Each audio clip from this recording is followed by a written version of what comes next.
నమ్మకమైనటువంటి ప్రభా గృహ నిర్వాహకత్వం ప్రతి ఒక్కరు కూడా వారి వ్యక్తిగత జీవితాల విషయంలోనూ కుటుంబాల విషయంలోనూ కలిగి ఉండడానికి కృప దయచేయండి ప్రభా. మీకు వందనాలు చెల్లిస్తున్నాం. ఈ దినానికి అవసరమైనటువంటి మీ యొక్క కృప కలిగినటువంటి స్వరము ఇదిగో ఎవరెవరికి అవసరమై ఉందో, ఎవరెవరు ఈ మాట కొరకు ఎదురు చూస్తున్నారో అండ్ ఎవరితో మీరు ఏం మాట్లాడాలనుకుంటున్నారో, ఇదిగో సంఘముతో పరిశుద్ధాత్మ చెప్పు మాట చెవి గలవాడు వినుగా కన్న మాట నెరవేరినట్లు ఇదిగో మనుష్య అనుభవం మనుష్య జ్ఞానమును దాటి దేవా మీకు వందనాలు. మీ సంగతులు బయలుపరచబట్టుకు కృప దయచేయమని వేడుకుంటూ సమస్తమును మీ హస్తాలకు అప్పగిస్తూ మీ ఆధిపత్యాన్ని అధికారాన్ని మీ సార్వభౌమత్వానికి మమ్మల్ని మేము అప్పగించుకుంటూ తగ్గించుకొని మీ నామాన్ని గొప్ప చేస్తూ నజరేయుడైన యేసుక్రీస్తు గొప్ప నామని ప్రార్థన అడిగి వేడుకుంటున్నాం తండ్రి. ఆమేన్. దేవునికి స్తోత్రం కలుగునుగాక. మనము గడిచిన వారము కనికరము గురించి మాట్లాడుకుంటా ఉన్నాం. సో దయాలుత్వము లేదా కనికరం ఆత్మఫలం ఏమనగా ప్రేమ, సంతోషము, సమాధానము, దీర్ఘశాంతము, దయాలుత్వం. సో దయాలుత్వం అనే మాట గురించి మనం ఆలోచన చేస్తూ ఉన్నాం. ఈరోజు దయాలుత్వం అనే మాట ఏదైతే ఉందో దానికి సంబంధించిన డిఫరెంట్ టైప్స్ ఆఫ్ నెదివూత్. హీబ్రూ భాషలో ఆ దయాలుత్వం అనే మాటని నెదివూత్ అంటాం. అనండి ఒకసారి మాట. ఈ నెదివూత్ అనే మాటకి దయాలుత్వము, కైండ్నెస్, జనరాసిటీ అని అర్థం. అనగా జనరస్ అనగా ధారాళముగా దయాలుత్వం కలిగి ఉండడము అని అర్థం. సో దీనికి సంబంధించి ఈరోజు ఇప్పుడైతే ఈ సమయానికి మనము ద టైప్స్ ఆఫ్ నెదివూత్ ఫ్రమ్ ద బైబిల్. దేవుని వాక్యంలో ఎన్ని రకాల నెదివూత్ల గురించి అనగా ఎన్ని రకాల దయాలుత్వాలు జనరాసిటీ గురించి రాస్తుందో. జనరాసిటీ అనేది ఇది ఓన్లీ ఒక ఏరియాకి సంబంధించింది మాత్రమే కాదు. కనికరము, ధారాళంగా ఇచ్చే ఆ యొక్క ఏమంటారు దాన్ని, జనరాసిటీ అంటే ఏమంటారు, దాతృత్వం. ఓకే, దాతృత్వము, కనికరము ఇవన్నీ ఒకటే వర్డ్, నెదివూత్ అంటాం. చూడండి ఒకసారి ఈ నెదివూత్ అనే మాట గమనించండి ఒకసారి. ఎన్ని రకాల ఈ దాతృత్వము లేకపోతే కైండ్నెస్ అనే మాట మనం కలిగి ఉన్నామో చూస్తాం. ముందుగా ఒక్కొక్కటి చెప్తూ వెళ్ళిపోతాను నేను. ముందుగా మెటీరియల్ జనరాసిటీ అంటాం. అనగా వస్తుపరమైన లేకపోతే విషయాల పరమైనటువంటి దాతృత్వం అనగా కనికరము అంటాం దాన్ని. ఈ సామెతల గ్రంథం 19వ అధ్యాయం 17వ వచనంలో మనం మాట్లాడుకున్నాం. పోయిన వారం కూడా దీని గురించి మాట్లాడుకున్నాం. బీదలని కనికరించువాడు యెహోవాకు అప్పిస్తున్నాడు. బీదలని కనికరించువాడు యెహోవాకి అప్పిస్తున్నాడు. అలాగే ఇంకో మాట చూడండి ఒకసారి, మనందరికీ బాగా తెలిసిన మాట. 2వ కొరింథీ పత్రిక 9వ అధ్యాయం 6వ వచనం. 2వ కొరింథీ పత్రిక 9వ అధ్యాయం 6వ వచనం. కొంచెముగా విత్తువాడు కొంచెముగా పంట కోస్తాడు. సమృద్ధిగా విత్తువాడు సమృద్ధిగా పంట కోయను. తర్వాత కంటిన్యూ అని విషయమై చెప్పవచ్చును. తర్వాత సనుగు కొనకయు బలవంతముగా కాకయు ప్రతివాడును తన హృదయములో నిశ్చయించుకొనిన ప్రకారము ఇయ్యవలెను. దేవుడు ఉత్సాహంగా ఇచ్చేవాడిని దేవుడు ప్రేమిస్తాడు. దేవుడు ఎవరిని ప్రేమిస్తాడు? దేవుని ప్రేమించువారు, దేవుని చేత ప్రేమించబడేవారు ఎవరిని దేవుడు ప్రేమిస్తాడు? ఉత్సాహంగా ఇచ్చేవాడిని ప్రేమిస్తాడు. అనగా ఈ నెదివూత్ అనే ఆ యొక్క సెన్సిటివిటీ, ఎథికల్ సెన్సిటివిటీ కలిగినటువంటి వ్యక్తిని దేవుడు ప్రేమిస్తాడు. దేవుడు ఎవరిని ప్రేమిస్తాడు అంటే స్ట్రైట్గా చెప్పవచ్చు, ధారాళంగా ఇచ్చేవారిని దేవుడు ప్రేమిస్తాడు. దీన్ని ఏమంటామంటే మెటీరియల్ జనరాసిటీ అంటాం. ఇది ఫస్ట్ జనరాసిటీ. ఆ తర్వాత రెండవ జనరాసిటీ వచ్చేసి టైమ్ అండ్ ప్రెజెన్స్ అంటాం. టైమ్ అండ్ ప్రెజెన్స్ చూడండి ఒకసారి. దీనికి సంబంధించిన కొన్ని మాటలు మీకు జ్ఞాపకం చేస్తాను. Time and presence. ఫస్ట్గా 9 డిఫరెంట్ నెదివూత్లు అనగా 9 రకాల దయాలుత్వాలు, దాతృత్వాలు లేకపోతే కైండ్నెస్. దయాలుత్వం అనే పదము ఓన్లీ ఒక ఏరియాకి సంబంధించింది కాదు, ఇది 9 వేరు విషయాలకు సంబంధించింది. రెండో చూడండి ఒకసారి, టైమ్ అండ్ ప్రెజెన్స్ అంటాం. ఒకసారి మత్తయి సువార్త 25వ అధ్యాయం 35 నుండి 35 వచనాలు చూద్దాం ఒకసారి. Time and presence. నేను ఆకలిగొని ఉంటిని మీరు నాకు భోజనం పెట్టారు. అనగా మెటీరియల్ భోజనం పెట్టడం అనేది మెటీరియల్ కి సంబంధించిన ఉండొచ్చు. తర్వాత దప్పిగొన్నప్పుడు దాహానికి ఇచ్చారు. పరదేశినై ఉన్నప్పుడు నన్ను చేర్చుకున్నారు. దిగంబరినై ఉన్నప్పుడు నాకు బట్టలు ఇచ్చారు. రోగినై ఉంటిని నన్ను చూడవచ్చితిరి. ఈ చూడవచ్చిరి అన్నప్పుడు వీఆర్ నాట్ గివింగ్ ఎనీథింగ్. పైనుంచి మనం చూస్తే ఆకలిగా ఉన్నప్పుడు ఆహారం ఇచ్చాం, దాహం ఉన్నప్పుడు దాహం ఇచ్చాము, తర్వాత వస్త్రాలు అవసరంలో వస్త్రం ఇచ్చాం. కానీ లాస్ట్కి వచ్చేసరికి ఏమని వస్తుంది అక్కడ? నేను రోగినై ఉన్నప్పుడు నన్ను చూడవచ్చారు అన్న పాట టైమ్ అండ్ ప్రజెన్స్ అంటాం. అంటే ఎక్కడి నుంచో తెలిసినప్పుడు, అనగా ఒక సిక్ పర్సన్, ఒక సిక్ పీపుల్ ఉన్నప్పుడు వారి దగ్గరికి వెళ్ళి మన టైమ్ అండ్ ప్రజెన్స్ని కూడా జనరస్గా ఇవ్వడాన్ని, దీనికి కూడా జనరాసిటీ అంటాం. టైమ్ అండ్ ప్రజెన్స్ని ఆ యొక్క వాటిని కూడా దయాలుత్వంతో దాతృత్వంతో ఇచ్చే విషయాలు అవి. ఇంకో మాట చూద్దాం ఒకసారి. Next continue. నేను చెరసాల్లో ఉన్నప్పుడు నన్ను నా యొద్దకు వచ్చారు. ఇవి రెండు కూడా, అనగా రోగి అయి ఉన్నప్పుడు దర్శించడానికి వచ్చారు, చెరసాల్లో ఉన్నప్పుడు నా యొద్దకు వచ్చారు. బంధకాల్లో ఉన్నప్పుడు, లేకపోతే ఆ ప్లేస్కి వెళ్ళడం, టైమ్ అండ్ ప్రజెన్స్ అనండి ఒకసారి. ఓకే, దీని విషయంలో కూడా దాతృత్వం కలిగి ఉండడం, లేకపోతే జనరాసిటీ, ఇది కూడా జనరాసిటీకి సంబంధించినటువంటి మాట. ఫస్ట్ ది మెటీరియల్ జనరాసిటీ అయితే, రెండోది ఏం మాట్లాడుకున్నాం? Time and presence. అనగా కొంతమందికి మనం టైం ఇవ్వాలి, కొంతమందికి మన ప్రజెన్స్ని దాతృత్వంతో ఇవ్వాలి. దేవునికి స్తోత్రం కలుగును గాక. ఇంకా చూడండి ఒకసారి, యోబు గ్రంథము 2వ అధ్యాయం 11వ వచనం. అతని స్నేహితులు తను దర్శించడానికి వచ్చారు. యోబు గ్రంథం 2వ అధ్యాయం 11వ వచనం. తేమానీయుడైన ఎలీఫజు, షూహీయుడైన బిల్దదు, నయమాతీయుడైన జోఫరు అను యోబు ముగ్గురు స్నేహితులు అతనికి సంభవించిన ఆపదలన్నిటినీ గూర్చి వినిన వారై అతనితో కలిసి దుఃఖించుటకు అతన్ని ఓదార్చుటకు పోవలెనని ఆలోచించుకొని తమ తమ స్థలములను విడిచిపెట్టి వచ్చిరి. ఒక్కసారి ఆ పదాలను ఒక్కసారి అబ్జర్వ్ చేయండి ఒకసారి. చాలా మన కోసం స్పెసిఫిక్గా రాస్తుంది అది. తనకు సంభవించాయి. ఎవరికి సంభవించాయి? యోబుకి ఏమేమి సంభవించాయి? అన్ని రకాల ఆపదల్లో ఉన్నాడు ఆయన. అంత ఆపదలో ఉన్న వ్యక్తినట ఏం చేశారట? వారి స్థలములు విడిచిపెట్టారు. They left their positions. వారి యొక్క స్థలములు, వారి డైలీ రొటీన్, వాటన్నిటిని విడిచిపెట్టి టైమ్ అండ్ ప్రజెన్స్ అంటాం దీన్నే. టైమ్ అండ్ ప్రజెన్స్ని కూడా జనరస్గా ఇవ్వాలి, అనగా దయాలుత్వంతో ఇచ్చే విషయాలు ఇవి. తర్వాత చూడండి ఒకసారి. ముందుగా మనం దేని గురించి మాట్లాడుకున్నాం? Number 1 material generosity in material అయితే, రెండవది టైమ్ అండ్ ప్రజెన్స్కి సంబంధించిన జనరాసిటీ అయితే, మూడవది వచ్చేసి జనరాసిటీ ఆఫ్ స్పిరిట్ అంటాం దీన్నే.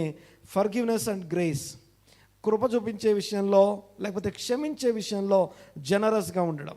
ఇది కూడా జనరాసిటీ, లేకపోతే ఇది కూడా దయాలత్వానికి సంబంధించినటువంటి మాటే. చూడండి ఒకసారి. ఎఫెసీ పత్రిక 4వ అధ్యాయం 32వ వచనం. క్షమించే విషయంలోనూ, అనగా దీన్ని ఏమంటాం అంటే generosity of spirit. Generosity of spirit అంటే ఆత్మ సంబంధమైనటువంటి జనరాసిటీ. దీన్ని ఫర్గివ్నెస్ అండ్ గ్రేస్ అంటే కనికరించే విషయంలోనూ, కృప చూపించే విషయంలోనూ, మరియు క్షమించే విషయంలో దయాలుత్వం లేకపోతే దాతృత్వం కలిగి ఉండాలి. కైండ్నెస్ అండ్ జనరాసిటీ, నెదివుత్ అనే అంశాన్ని మనం చూస్తూ ఉన్నాం. చూడండి ఒకసారి, చదవం ఒకసారి. 4:32. ఒకని ఎడల ఒకడు దయ కలిగి కరుణా హృదయులై క్రీస్తునందు దేవుడు మిమ్మును క్షమించిన కొలది క్షమించిన ప్రకారం మీరును ఒకరినొకరు క్షమించండి. ఆ తర్వాత ఇంకో మాట అయిపోయిందమ్మా. మత్తయి సువార్త 18వ అధ్యాయం 21వ వచనం చదువు ఒకసారి. మత్తయి సువార్త 18వ అధ్యాయం 21వ వచనం. ఈ క్షమించడం గురించిన జనరాసిటీ గురించి యేసు ప్రభువును ఒక క్వశ్చన్ అడుగుతారు ఆయన. చదవండి ఒకసారి. ఆ సమయమున పేతురు ఆయన యొద్దకు వచ్చి, మత్తయి సువార్త 18వ అధ్యాయం 21వ వచనం. పేతురు ఆయన యొద్దకు వచ్చి ప్రభువా నా సహోదరుడు నా ఎడల తప్పిదము చేసిన ఎడల నేను ఎన్ని మార్లు అతన్ని క్షమించాలి? 7 మార్ల మట్టుగా అని అడిగాను. అందుకు యేసు అతనితో ఇట్లనను 7 మార్లు మట్టుకే కాదు, 7 మార్ల మట్టుకు కాదు, 70 ఏళ్ల మార్ల మట్టుకు, అనగా 70 times 7. అంటే ఎంత దాతృత్వంతో క్షమించినా అంత దాతృత్వంతో క్షమించేయాలంతే. సో నా ఎడల తప్పు చేస్తే నేనేం చేయాలి? నేను తప్పు చేస్తే నేను రిపెంట్ అవుతాను. మరి నా ఎడల తప్పు చేస్తే నేనేం చేయాలి? చూడండి ఒకసారి, మనం తప్పు చేస్తే ఏం చేయాలి? రిపెంటెన్స్, పశ్చాత్తాపడతాం. అదే మనకు తప్పు చేయబడితే ఫర్గివ్నెస్. సో మన చేతిలో ఉంది ఫర్గివ్నెస్. అవతల వాళ్ళ రిపెంటెన్స్ మన చేతిలో ఉండదు, వేరే వాళ్ళ రిపెండెన్స్ మన చేతిలో ఉండదు. వాళ్ళు పశ్చాత్తాపడ్డాన్ని మనం డిమాండ్ చేయడానికి మన చేతిలో లేదు అది.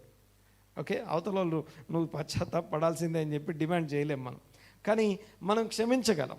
క్షమించే విషయంలో దాతృత్వం కలిగి ఉండడం. చూడండి ఒకసారి, అందుకనే మనకు తెలుసు కదా, కొరింథీ పత్రిక 13వ అధ్యాయం చదువుతాం మనం. అక్కడ ఏమనుంటుంది?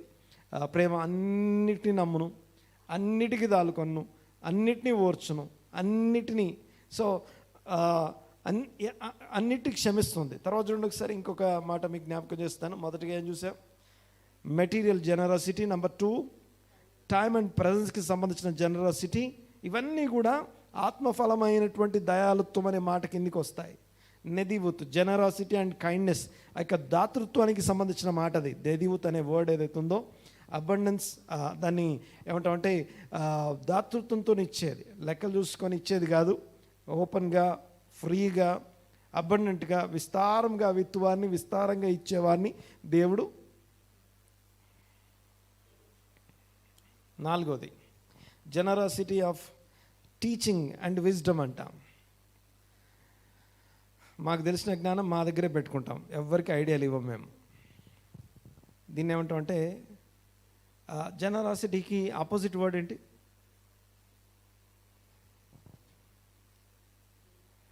జనరాసిటీకి ఆపోజిట్ వర్డ్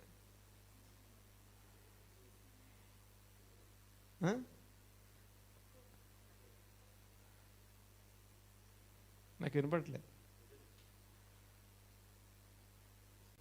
పిసినారి, గ్రీడీ. ఎస్, పిసినార్తనం, గ్రీడీ అంటాం. సో మెటీరియల్ బ్లెస్సింగ్ అయిపోయింది, క్షమించే విషయం అయిపోయింది, సారీ టైమ్ అండ్ ప్రెజెన్స్ అయిపోయింది, క్షమించడం లేకపోతే కృప చూపించే ఒకరిలో ఒకరు కనికరం కలిగి ఉండడం విషయం అయిపోయింది.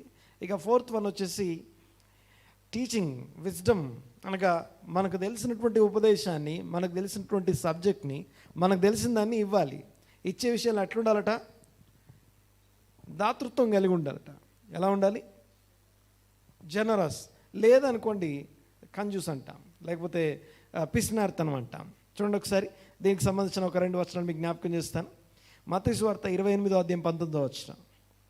మత్తయి సువార్త 28వ అధ్యాయం 19వ వచనం. కాబట్టి మీరు వెళ్ళి సమస్త జనులను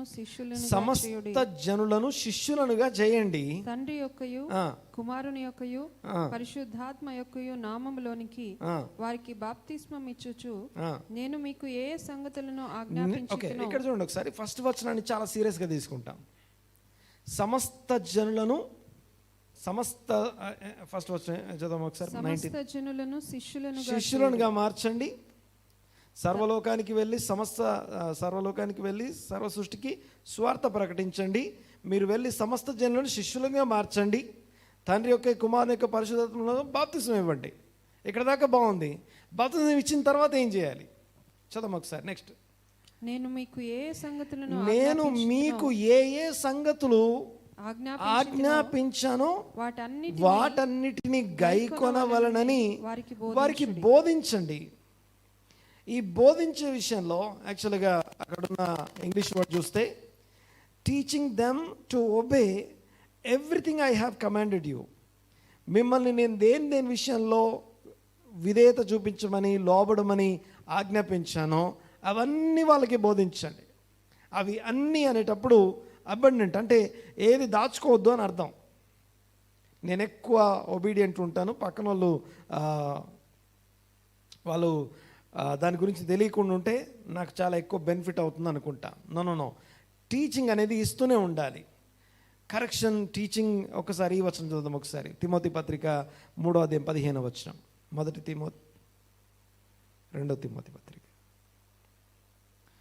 తిమోతి పత్రిక 3వ అధ్యాయం 15వ వచనం. క్రీస్తు యేసునందు ఉంచబడవలసిన విశ్వాసము ద్వారా రక్షణార్థమైన జ్ఞానము నీకు కలిగించుటకు శక్తిగల పరిశుద్ధ లేఖనములను బాల్యము నుండి నీవెరుగుదు కనుక నువ్వు ఏవైతే నేర్చుకొని రూఢిగా తెలుసుకున్నవి ఎవరి వలన నేర్చుకుంటావో ఆ సంగతి తెలుసుకొని వాటి యందు నిలకడగా ఉండు. తర్వాత 15వ వచనం, నెక్స్ట్ వచనం. దైవజనుడు అంటే పాస్టర్ అని కాదు. ఓకే, ఎవరైతే ఈ వాక్యాలు విని నేర్చుకున్నారో దైవజనుడు సన్నద్ధుడై ప్రతి సత్కార్యమునకు పూర్ణముగా సిద్ధపడి ఉండునట్లు దైవావేశం వలన కలిగిన ప్రతి లేఖనము ఉపదేశించుటకు, ఖండించుటకు, తప్పుదిద్దుటకు, నీతి యందు శిక్ష చేయుటకు ప్రయోజనకరమై ఉన్నది. అలాంటి వాక్యాన్ని, ఏవైతే నీకు ప్రయోజనకరమైన వాక్యం ఉన్నదో దాన్ని పంచమని చెప్తాడు. చెప్పాలి, అవి చెప్తూ ఉండాలి. ఇంకో వచనం చూద్దాం ఒకసారి. డ్యూటరానమీ 6:6, 6వ అధ్యాయం 6వ వచనం. ద్వితీయోపదేశకాండం 6వ అధ్యాయం 6వ వచనం. అక్కడ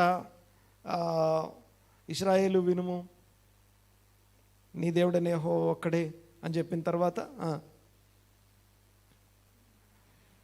నేడు నేను నీకు ఆజ్ఞాపించు ఈ మాటలు నీ హృదయంలో ఉండవలను. నీవు నీ కుమారులకు వాటిని ఎవరికి? నీ కుమారులకి వాటిని అభ్యసింప చేయవలను. నీ ఇంట కూర్చుండునప్పుడు, త్రోవను నడుచునప్పుడు, పండుకున్నప్పుడు, లేచినప్పుడు వాటిని గురించి మాట్లాడవలను. అబండెన్స్ అంటాం, అనగా జనరస్ గా మాట్లాడాలి. అనగా దాన్ని ఎక్కడ కూడా దాచిపెట్టుకోవద్దు, లేకపోతే దాని విషయంలో మనము ఏమంటామంటే ఆ పిసినారితనం ఉండకూడదు. టీచింగ్ అండ్ విజ్డమ్, దేవుని యొక్క జ్ఞానం ఏదైతే విన్నామో, నేర్చుకున్నామో, ప్రయోజనకరమైనటువంటి వాక్యాన్ని, ఆ జ్ఞానాన్ని మనం ప్రకటిస్తూనే ఉండాలి. ప్రభువైన యేసుక్రీస్తు యొక్క ఆజ్ఞ, లేకపోతే కమిషన్, ద గ్రేట్ కమిషన్ అని దేన్నైతే పిలుస్తామో, సమస్త సృష్టికి వెళ్ళి సర్వ సృష్టికి, సర్వలోకమునకు సువార్త ప్రకటించండి అని చెప్పే మాట, ఆ ప్రకటిస్తూ ఉండే విషయంలో ఆ యొక్క జనరాసిటీ, దయాలుత్వం కలిగి ఉండాలి. సో నాకెందుకు, నేనెందుకు చేయాలి, నాకేమొస్తుంది, సో ఇది నా పని కాదు అని కాదు, కానీ సో దయాలుత్వం కలిగి ఉండడం. ఇది ఎన్నోది? ఇది 4th one, 4వది. Generosity in teaching and wisdom. ఇక 5వది చెప్తాను చూడండి ఒకసారి. Generosity of encouragement and support. Encouragement and support అంటే ఈ జనరాసిటీ ఇది కూడా దయాలుత్వం అనే పదంలో, దయాలుత్వం అనే వర్డ్, నెదివుత్ అనే వర్డ్, ఇది కేవలం మెటీరియల్కే కాదు, లేకపోతే టైం అండ్ ప్రజెన్సే కాదు, లేకపోతే ఇందాక మాట్లాడుకున్న క్షమించటము, లేకపోతే ఇవన్నీ మాత్రమే కాదు, కానీ encouragement and support. Teaching wisdom అయిన తర్వాత 5th one ఇది ఎంకరేజ్మెంట్ అండ్ సపోర్ట్. ఒకసారి ఈ వచనం చదువును ఒకసారి. 1 తెస్సలోనిక పత్రిక 5వ అధ్యాయం 11వ వచనం. 1 తెస్సలోనిక పత్రిక 5వ అధ్యాయం 11వ వచనం. కాబట్టి మీరు ఇప్పుడు చేయుచున్నట్టుగానే ఒకరినొకడు ఆదరించి ఒకరికొకడు క్షేమాభివృద్ధి కలుగజేయుడి. మరియు సహోదరులారా, మీలో ప్రయాసపడుచు ప్రభువునందు మీకు పైవారయుండి మీకు బుద్ధి చెప్పు వారిని మన్నన చేసి, వారి పనిని బట్టి వారిని ప్రేమతో మిక్కిలి ఘనముగా ఎంచవలనని వేడుకొనుచున్నాను. మరియు ఒకనితోనొకడు సమాధానముగా ఉండుడి. చాలు. ఒకరినొకరు ఆదరించుకోండి. ఇంగ్లీష్లో అయితే therefore encourage one another and build each other up. Okay, అక్కడ చూడండి ఒకసారి. 11వ వచనం పెట్టు. దేర్ఫోర్ ఎంకరేజ్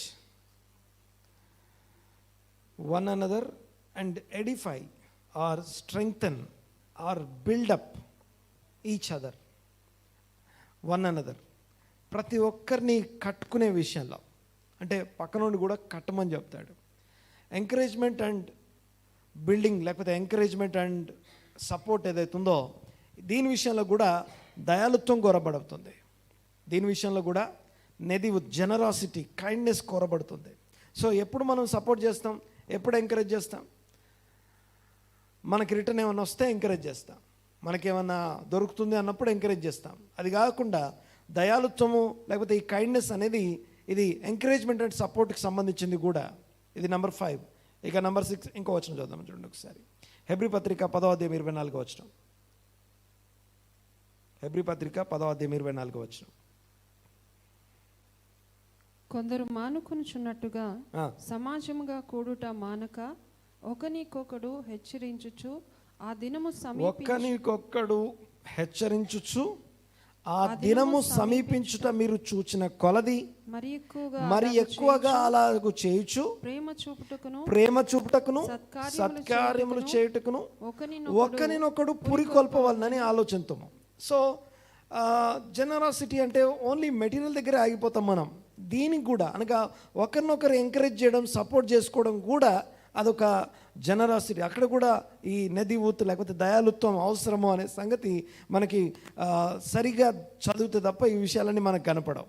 సో 9 రకాలు ఉంటాయని ఎప్పుడు ఊహించి ఉండం. యాక్చువల్గా ఇన్ని రకాల దయాలుత్వం ఉంటుంది, ఇన్ని ఏరియాస్లో ఉంటుంది అన్న సంగతి ఊహించి కూడా ఉండము మనము. చూడండి ఒకసారి ఇక్కడ నేను చెప్పే విషయాన్ని గమనించండి.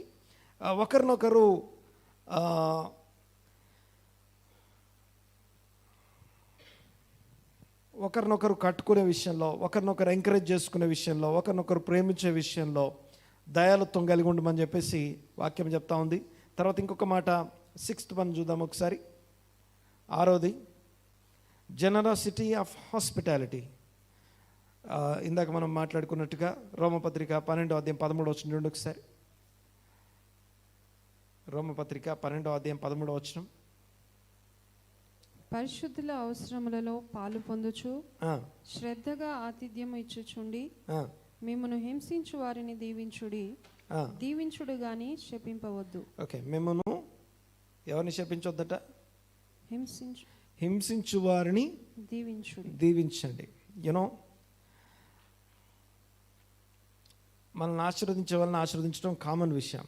కానీ హింసించే వారిని, లేకపోతే మన మాట వినని వారిని, లేకపోతే మనతో లేని వారిని, ఇంకో మాట వాక్యం మనకి బోధించే ముఖ్యమైనటువంటి బేసిక్ ట్రూత్ ఏంటంటే don't celebrate your enemies defeat. ఇది చాలా తీవ్రంగా బోధించబడే అంశం ఇది. Don't celebrate the enemies defeat. నీ యొక్క శత్రువులు లేకపోతే నిన్ను ద్వేషించే వాళ్ళు ఒకవేళ వాళ్ళు ఓడిపోతే, లేకపోతే వాళ్ళకి ఏదైనా అయితే దాన్ని సెలబ్రేట్ చేసుకోవద్దు. దాన్ని సెలబ్రేట్ చేసుకోవడం అనేది వాక్యానికి కంప్లీట్లీ అది విరుద్ధమైనటువంటి విషయం. చూడండి ఒకసారి, ఆ ప్రాసెస్లో ఆ హింసించే వారిని లేకపోతే ద్వేషించే వారిని శపించొద్దు అని చెప్తున్నాడు. ఇక్కడ గమనించండి ఒకసారి, మరొకసారి చదుదాం ఒకసారి. 13వ వచనం చదుమా. పరిశుద్ధుల అవసరములలో పాలు పొందుచు శ్రద్ధగా ఆతిథ్యం ఇచ్చుచుండుడి మిమ్మును హింసించు వారిని దీవించుడి. శ్రద్ధగా ఆతిథ్యం ఇవ్వాలి. హాస్పిటాలిటీ అంటాం. అనగా హాస్పిటాలిటీ చేసేటప్పుడు కూడా, అనగా హాస్పిటాలిటీ అంటే ఆతిథ్యం ఇవ్వడం. ఆతిథ్యం అనే దాంట్లో కూడా అబండెన్స్ లేకపోతే జనరాసిటీ అనేది, కైండ్నెస్ అనేది చాలా అవసరమైనటువంటి విషయం ఇది. సో ఈ 9 విషయాల్లో ఏ విషయంలో మనము జనరస్గా లేకపోయినా, లేకపోతే దయాలుత్వం అనేది కలిగి లేకపోయినా ఆత్మఫలం లేదు అని అర్థం. ఇన్ని ఏరియాస్ ఉన్నాయని చెప్పడం కోసం ఈ మాటలన్నీ జ్ఞాపకం చేస్తున్నాను. చూడండి ఒకసారి, ఈ విషయాన్ని అర్థం చేసుకోవడానికి ప్రయత్నం చేద్దాం. ఇంకో వచనం చూద్దాం ఒకసారి. 1 పేతురు పత్రిక 4వ అధ్యాయం 9వ వచనం. 1 పేతురు పత్రిక 4వ అధ్యాయం 9వ వచనం. సనుగు కొనకుండా ఒకనికొకడు ఆతిథ్యం చేయండి. ఆతిథ్యం చేసేటప్పుడు సనుక్కోవద్దు. ఆ సనుక్కోవడం అనేది పిసినర్తనానికి గుర్తు చేస్తూ ఉంది. దయాలుత్వానికి వ్యతిరేకమైనటువంటి విషయం అది. ఒకరికొకడు సనుగు కొనకుండా ఏం చేయాలట? ఆతిథ్యం చేయుడి. ఇది పేతురు మాట్లాడే మాట. తర్వాత చూడండి ఒకసారి 7th వన్. 7వది వచ్చేసి ఏమేం చదవాలి ఒకసారి చెప్పండి ఒకసారి. ఫస్ట్గా మొదటిది material kindness and generosity 2, time and presence 3, forgiveness, తర్వాత గ్రేస్, తర్వాత next teaching and wisdom, next encouragement and support and encouragement చేయడం, తర్వాత నెక్స్ట్ హాస్పిటాలిటీ. ఇక last 7th one leadership and service అంటాం. ఇది లీడర్షిప్ అండ్ సర్వీస్ చేసేటప్పుడు కూడా ఈ దయాళుత్వం కోరబడతా ఉంది. మార్కు సువార్త 10వ అధ్యాయం 43 వచనం చూద్దాం ఒకసారి. మార్కు సువార్త 10వ అధ్యాయం 43 వచనం. మార్కు సువార్త 10వ అధ్యాయం 43 వచనం. మీలో అలాగుండకూడదు. మీలో ఎవడైనను గొప్పవాడై ఉండగోరిన ఎడల వాడు మీకు పరిచారము చేయువాడై ఉండవలెను. మీలో ఎవడైనను ప్రముఖుడై ఉండగోరిన ఎడల వాడు అందరికీ దాసుడై ఉండవలెను. మనుష్య కుమారుడు పరిచారం చేయించుకొనుటకు రాలేదు గాని పరిచారము చేయుటకు వచ్చెను. అనేకులకు ప్రతిగా విమోచన క్రయధనముగా ప్రాణం పెట్టడానికి వచ్చాడు. విమోచన క్రయధనం చెల్లించడానికి, విమోచించడానికి వచ్చాడు. అంటే విమోచన క్రయధనం అనేది ఎప్పుడు చెల్లించబడుతుంది? విమోచన క్రయధనము ఒకరు బంధకాల్లో ఉన్నప్పుడు అతని సమీప బంధువుడు వచ్చి ఆ సమస్య నుంచి విడిపించాలి. ఆ విడిపించే విషయాన్ని విమోచన అంటాం. ఆ విమోచన క్రయధనం చెల్లించడం కోసం యేసు ప్రభువట ఆయన ధనవంతుడైన తాను మన కోసం దరిద్రుడిగా మారాడు. తన దారిద్ర్యం వలన మనము ధనవంతులు అవడం కోసం ఆయన దరిద్రుడిగా మారాడనే మాట మనం చూస్తాం. సో అలాగే మనుష్య కుమారుడు పరిచారం చేయించుకోవడానికి రాలేదు కానీ పరిచారం చేయడానికి వచ్చాడు, దాసుడుగా ఉండడానికి వచ్చాడు. అంతేకాకుండా ఇంకా ఆయన మనకు బోధించే విషయం ఏంటంటే ఈ సర్వీస్ చేసే విషయంలో, లేకపోతే లీడర్షిప్ అంటాం, లీడర్షిప్ అండ్ సర్వీస్ చేసే విషయంలో ఇది కూడా దయాళుత్వానికి సంబంధించింది, లేకపోతే కైండ్నెస్కి సంబంధించింది, అనగా జనరాసిటీకి సంబంధించింది. అంతేగాని ఇది కూడా నాకు వీలైనప్పుడు, నాకు కుదరనప్పుడు, లేకపోతే నాకు అవసరమైనప్పుడు మాత్రమే చేసేది కాదు. దయాళుత్వంతో అది చేసేది, అది లీడర్షిప్ అండ్ సర్వీస్. తర్వాత చూడండి ఒకసారి నిర్గమాకాండం 18:21 వచనం. నిర్గమాకాండం 18:21 వచనం చూడండి ఒకసారి. ఇత్రో యొక్క అడ్వైస్ గురించి మాట్లాడుకుందాం. మరియు నీవు ప్రజలందరిలో సామర్థ్యము, దైవ భక్తి, సత్యాసక్తి కలిగి లంచగొండులు కాని మనుషులను ఏర్పరచుకొని, మనుషులందరిలో సామర్థ్యము, దైవభక్తి, సామర్థ్యం కలిగిన వారు, దైవభక్తి కలిగిన వారు, సత్య ఆసక్తి కలిగిన వారు ఎవరైతే ఉంటారో, లంచగొండులు కాకుండా ఎవరైతే ఉంటారో వాళ్ళని ఏర్పరచుకోవాలి. తర్వాత 1000 మందికి ఒకరు, 100 మందికి ఒకరు, 70 మందికి ఒకరు, 10 మందికి ఒకరు, వారి మీద న్యాయాధిపతులను నియమించవలను. ఓకే, ఇక్కడ 5 ఫోల్డ్ అంటాం. 5 ఫోల్డ్ అనగా 10 మంది మీద ఒకడు, 50 మంది మీద ఒకడు, నెక్స్ట్ 100 మంది మీద, నెక్స్ట్ 1000 మంది మీద మోషే. ఈ 5 ఫోల్డ్ మినిస్ట్రీ అంటాం. ఈ 5 లెవెల్స్లో సర్వీస్ ఏదైతుందో వాళ్ళని ఏం చేయాలట? దైవభక్తి, సత్యాసక్తి, తర్వాత ఆ యొక్క సామర్థ్యము, కెపాసిటీ, ఎబిలిటీ కలిగిన వాళ్ళని సెలెక్ట్ చేసుకోవాలి. ఎవరు ఏ పనికి సమర్థులో దేవుడు ఆ పనికి నియమిస్తాడు. అయితే విషయం ఏంటంటే ఆ యొక్క సత్యాసక్తులు ఎవరైతే ఉన్నారో, లేకపోతే దైవభక్తి కలిగిన సామర్థ్యం కలిగిన వాళ్ళని ఏర్పరచుకొని వారిని ఆ పనులలో ఏర్పాటు చేయమని చెప్తాడు. ఆ లీడర్షిప్ అండ్ సర్వీస్ అనేది కూడా ఏదైతే ఉందో ఇది కైండ్నెస్ అండ్ జనరాసిటీకి సంబంధించిన విషయం, నెదివూత్కి సంబంధించిన విషయం. దేవునికి స్తోత్రం కలుగును గాక. ఇక మార్కు సువార్త 10వ అధ్యాయంలో చదివినట్టుగా యేసు ప్రభు మాటలను బట్టి మనుష్య కుమారుడు పరిచారం చేయించుకోవడానికి రాలేదు కానీ పరిచారం చేయడానికి వచ్చాడు, విమోచన క్రయధనం అవ్వడానికి వచ్చాడు. తర్వాత ఒకసారి ఇక్కడ నిర్గమాకాండంలో బోధించబడతా ఉంది. కంటిన్యూ చేద్దాం ఒకసారి. నిర్గమాకాండం 18వ అధ్యాయం 21 వచనం. ఏర్పరచుకున్న తర్వాత వారు ఎల్లప్పుడూ వారు ఏం చేయాలట? ఎల్లప్పుడూ ప్రజలకు న్యాయము తీర్చవలను. అయితే గొప్ప వ్యాజ్యాలన్నిటినీ నీ యొద్దకు తేవాలి. సో ఈ 5 లెవెల్స్లో ఎవరైతే ఉన్నారో, మిగిలిన 4 లెవెల్స్లో ఉన్న వాళ్ళందరూ కూడా ప్రజలకి ఎప్పుడు న్యాయం తీర్చాలట? ఎల్లప్పుడూ అంటాడు. సో ఆల్వేస్, ఎనీ టైం న్యాయం తీర్చడం అంటే సెటిల్మెంట్ కోసం కాదు, కానీ దేవుని యొక్క కట్టడలు ఏవైతే ఉన్నాయో, దేవుని యొక్క నియమ నిబంధనలు ఏవైతే ఉన్నాయో వాటిని ట్రైన్ చేయడం, టీచ్ చేయడం అని అర్థం. సో వాటిని నేర్పించే విషయంలో ఏం చేస్తున్నాం? ఇది సర్వీస్ చేస్తున్నాం, లీడర్షిప్ చేస్తున్నాం. 10 మందిని ఒకరు లీడర్షిప్ చేస్తున్నారు, 10 మందిని ఒకరు లీడ్ చేస్తున్నారు, 50 మందిని ఒకరు లీడ్ చేస్తున్నారు, తర్వాత 100 మందిని ఒకరు, 1000 మందిని ఒకరు, అలా లీడ్ చేస్తున్నారు. ఈ లీడర్షిప్ అనేది ఎప్పుడెప్పుడు చేయాలి? ఇది ఆల్వేస్, ఎనీ టైం.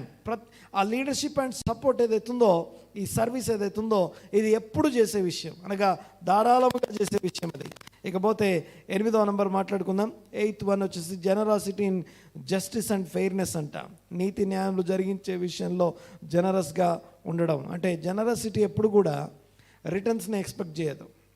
ధారాళత్వము లేకపోతే ఈ యొక్క దయాళుత్వం అనేది ఎప్పుడు కూడా రిటర్న్స్ని ఎక్స్పెక్ట్ చేయదు. తర్వాత చూడండి ఒకసారి, నాకేమొచ్చింది చూసుకోదు. సో ఎప్పుడు కూడా మనమే మనకున్న అబండెన్స్లోంచి ఇచ్చేస్తాం. అది ఇక్కడ జస్టిస్ అనగా నీతి న్యాయాలు అనుసరించే విషయంలో కూడా జనరాసిటీ అవసరం. ఒకసారి ఒక 2 వచనాలు జ్ఞాపకం చేస్తాం. చూడండి ఒకసారి, మీకా గ్రంథం 6వ అధ్యాయం 8వ వచనం. మీకా గ్రంథము 6వ అధ్యాయం 8వ వచనం. మనుష్యుడా ఏది ఉత్తమమో అది నీకు తెలియబడి ఉన్నది. న్యాయముగా నడుచుకొనుట, కనికరమును ప్రేమించుట, దీన మనస్సు కలిగి నీ దేవుని ఎదుట ప్రవర్తించుట. ఇంతే కదా నిన్ను దేవుడు అడిగేది, ఇంత మాత్రమే కదా నిన్ను అడిగేది.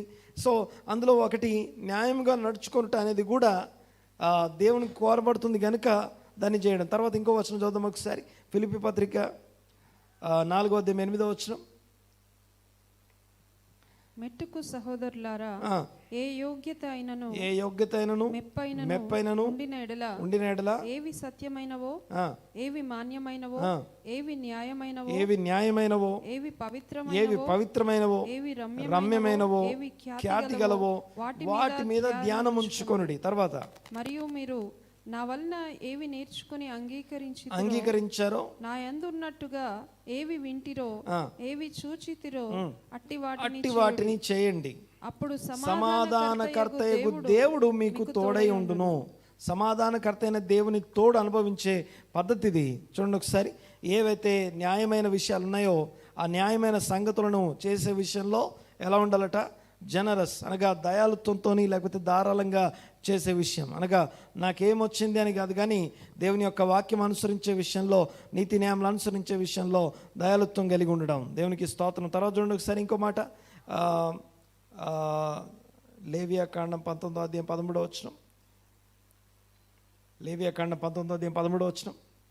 ఇది 8th వన్. ఇది, నీ పొరుగు వాని హింసింపకూడదు, వాని దోచుకొనకూడదు, కూలి వాని కూలి మరునాటి వరకు నీ వద్ద ఉంచుకోవద్దు. Next continue.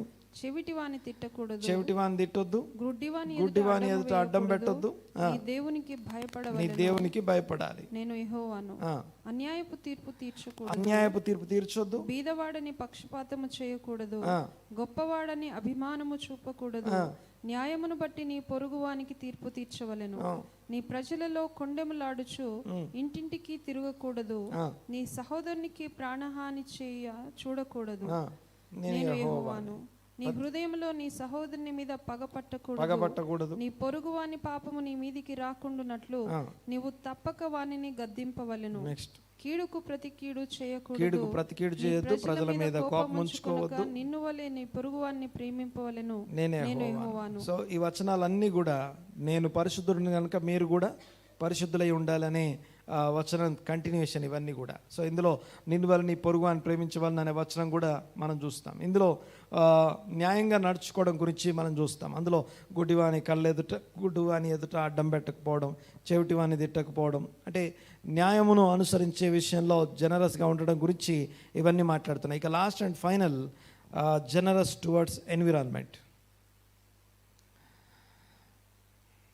ఈ యొక్క ప్రకృతి లేకపోతే పశువులు లేకపోతే పక్షులు జీవులు ఏవైతే ఉన్నాయో వాటన్నిటి విషయంలో కూడా జనరాసిటీ కోరబడుతుంది. దేవునికి స్తోత్రం కలుగును గాక. ఎంతమందికి డ్యూటరానమీ 22:6 and 7 గుర్తుందో కానీ, ద్వితీయోపదేశకాండం 22వ అధ్యాయం 6-7 వచనాలు. ద్వితీయోపదేశకాండం 22వ అధ్యాయం 6-7 వచనాలు చదువు ఒకసారి. గుడ్లైనను పిల్లలైనను గల పక్షిగూడు చెట్టు మీదనే కాని నేల మీదనే కాని త్రోవలోనే కాని నీకు కనబడిన ఎడల తల్లి ఆ పిల్లలనైనను ఆ గుడ్లనైనను పొదిగి ఉన్న ఎడల పిల్లలతో కూడా తల్లిని తీసుకొనక నీకు మేలు కలుగునట్లు నీవు దీర్ఘాయుష్మంతుడు వగునట్లు అగత్యముగా తల్లిని విడిచి పిల్లలనే తీసుకోవాలి. తల్లిని విడిచి. ఓకే, ఇది యాక్చువల్గా we call it the least commandment in the Bible. బైబిల్లోకి వెళ్ళా అల్పమైన ఆజ్ఞ అంటారు దాన్ని. చాలా లీస్ట్ కమాండ్మెంట్ అది. ఏముంది ఆ కమాండ్మెంట్లో అంటే ఒక తల్లి పక్షిని వదిలేయడం అనేది లీస్ట్ కమాండ్మెంట్. ఈ ఒక్క కమాండ్మెంట్ చెప్తుంది. ఈ కమాండ్మెంట్ మాత్రమే కాదు, డ్యూటరానమీకి సంబంధించిన లాస్ట్ వీక్ పోర్షన్ అంతా కూడా మనకి మాట్లాడే విషయం కనికరం చూపించడం గురించే మాట్లాడుతుంది. కీతెజ్జే మొత్తం కూడా కనికరం అనే మాటే మాట్లాడుతుంది. సో ప్రతి పార్ట్ని మీరు చదువుతూరండి. ఊరికే చదువుతూ వస్తుంటే ప్రతి చోట ఒక హర్ట్ అయ్యే, లేకపోతే ఒక నలగొట్టబడుతూ, లేకపోతే నలిగిపోతున్నటువంటి ఎవరో ఒక వ్యక్తి కనపడతారు. ఎవరో ఒక వ్యక్తి లేకపోతే ఒక గ్రూప్ నలిగిపోతున్నట్టు కనపడతారు. వారిని ఆదరించడం కోసం ఆజ్ఞ ఉంది. అలాగా డ్యూటరానమీకి సంబంధించిన ద్వితీయోపదేశకాండం 20వ అధ్యాయము 7వ వచనం నుంచి అనుకుంటాను కదా, అంతేనా? ఎక్కడి నుంచి తీసి చూడాలి.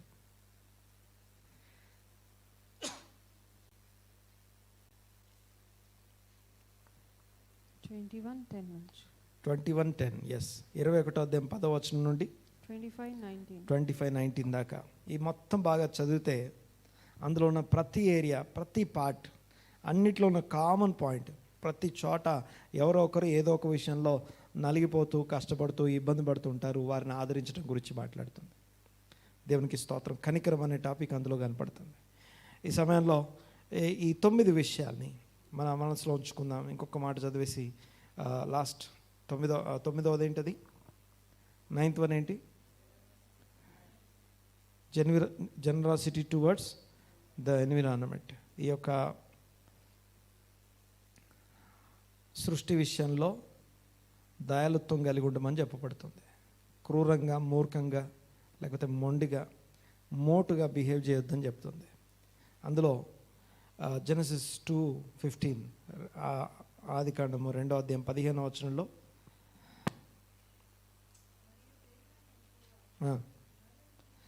నరుని తీసుకొని ఏదేను తోటను సేద్యపరచుటకు, దాన్ని కాచుటకు దానిలో ఉంచెను. We are all స్టివార్డ్స్. మనము ఈ విశ్వం అంతటికి నీకు ఇవ్వబడిన కొంత భాగానికి మనం గృహ నిర్వాహకులమై ఉన్నాం. హల్లెలూయా. అందరూ లేచబడదాం ఒకసారి. వీటన్నిటినీ చూసి మరియు ఆత్మఫలమేమనగా దయాలుత్వం. దయాలుత్వం అది 9 విషయాలకు సంబంధించి ఉంది. దీనికి సంబంధించిన డీటెయిల్డ్ మెసేజ్ మన సెకండ్ సర్వీస్లో చూద్దాం. దేవునికి స్తోత్రం. ఇవన్నీ కూడా జస్ట్ టైప్స్ మాట్లాడుకున్నాం. సో వీటన్నిటినీ కూర్చొని ధ్యానించే విషయాలు. జస్ట్ మనం ఇంత ఉంది అని తెలుసుకోవడానికి ఇవన్నీ మన ముందుకు వచ్చాయి. అయితే వీటన్నిటిలో ఒక్కొక్కటి మనం ధ్యానించాల్సిన అవసరం ఉంది. ఒక్కొక్క దాని మీద మన దృష్టి పెట్టాల్సిన అవసరం ఉంది. కళ్ళు మూసుకుందాం ఒక్కసారి. క్రీస్తు యేసు మరణ పునరుత్థానాలను బట్టి ఏదైతే రక్షణ భాగ్యం మనం పొందుకున్నామో, ఆత్మచేత నింపబడి ఆత్మానుసారంగా నడిపించబడుతున్నామో, ఆ ఆత్మ యొక్క ఉద్దేశము, ప్రతి అక్షరము వెనకాలన్న దేవుని ఆత్మ మనకి బోధించే ఒక లైఫ్ స్టైల్. ఆ లైఫ్ స్టైల్లో మచ్చ, ముడత, డాగు, కలంకము లేని పరిపూర్ణమైన, పరిశుద్ధమైన, పవిత్రమైన దేవుని యొక్క సన్నిధిలో జీవించే జీవితము మన నుంచి ఏదైతే కోరబడుతుందో ఆ విషయాల కోసం ఈ దయాలుత్వం అనే మాట మనకెంత మనం ఫలించాల్సినటువంటి ముఖ్యమైనటువంటి ఫలాల్లో ఈ 5వ ఫలం గురించి మనం నేర్చుకుంటున్నాం. ఈ 5వ ఫలము మన ద్వారా ఫలించబడి దేవుడు మహిమనందునుగాక. మనకు వాక్యం బోధించే విషయం ఏంటంటే ఫలము మీరు ఫలించినట్లు, మీ ఫలము నిలిచి ఉన్నట్లు. క్రీస్తులో ఉండి మనం ఫలించడం వలన దేవునికి మహిమ కలుగుతూ ఉంది. ఆ ఫలాలు మనం ఫలించడానికి కోసం మనం తీర్మానం చేసుకుందాం. ఈరోజు కళ్ళు మూసుకుందాం, దేవునికి స్తోత్రం చెల్లిద్దాం. మా పరమ తండ్రి, మీకు వందనాలు, స్తుతులు, స్తోత్రం నాయన. థ్యాంక్ యూ లార్డ్, వందనాలయ్యా. విన్న వాక్యము, విన్న మాటలు మా హృదయంలో, మా వ్యక్తిగత జీవితాల్లో స్థిరపరచండి. మీరే మహిమ పొందవండి ప్రభు. మీకు వందనాలు చెల్లిస్తున్నాం. ఈ 9 అంశాలను బట్టి మీకు వందనాలు. మేము దయాలుత్వం అంటే కేవలం 1-2 విషయాలే మాట్లాడుకున్నాం, కానీ ఇంత వివరణ ఉందని ఈరోజు మాకు బయలుపరిచినందుకు స్తోత్రం చెల్లిస్తున్నా.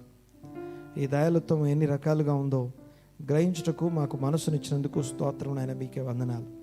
ఈ సమయంలో నేను ప్రభా ఏకీభవించి మీ వాక్యమును విని గ్రహించిన ప్రతి వ్యక్తిని దీవించి ఆశీర్వదించి స్థిరపరచమని ప్రార్థన చేస్తున్నాం. మీ నామునకే మహిమ, ఘనత, ప్రభావములు ఆరోపిస్తున్నాం. క్రీస్తు గొప్ప నామమున ఇదిగో ఒక్కొక్కరి మీద మీ కనుదృష్టి ఉంచండి, దీవించి ఆశీర్వదించమని ప్రార్థన చేస్తున్నాం.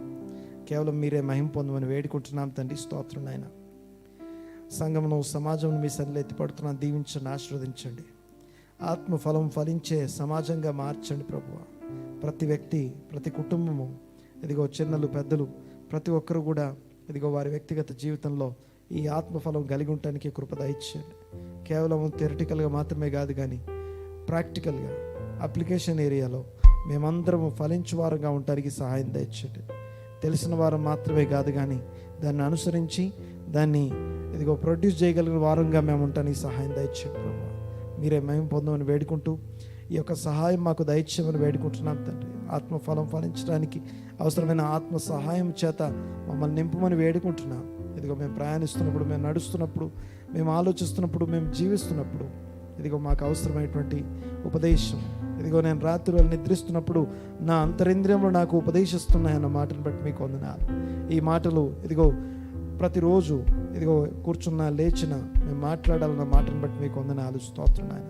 ఏకీవించిన ప్రతి ఒక్కరిని దీవించండి, ఆశీర్వదించండి. ఈ విన్న వాటిలో మా హృదయాల్లో స్థిరపరచమని వేడుకుంటూ నజరేయుడైన యేసుక్రీస్తు నామమున స్తుతించి ఆరాధించి ప్రార్థన అడిగి వేడుకుంటున్నాం తండ్రి. ఆమేన్, ఆమేన్, ఆమేన్. అలాగే ఉందాం. ప్రభు మన తండ్రి అన్న దేవుని ప్రేమ, తన కుమారునిందు మనకు అనుగ్రహించబడిన కృపా, సమాధానం, పరిశుద్ధాత్మ సహాయము, సహవాసము, సన్నిధి, ఆదరణ, నిబంధన, సాక్ష్యం, అభిషేకం ఏకీవించిన ప్రతి ఒక్కరికి ఇది మొదలు సార్వత్రిక సంఘమంతటికి సదా తోడండి నడిపించునుగాక. ఆమేన్, ఆమేన్, ఆమేన్. Praise the Lord. అందరికీ వందనాలు.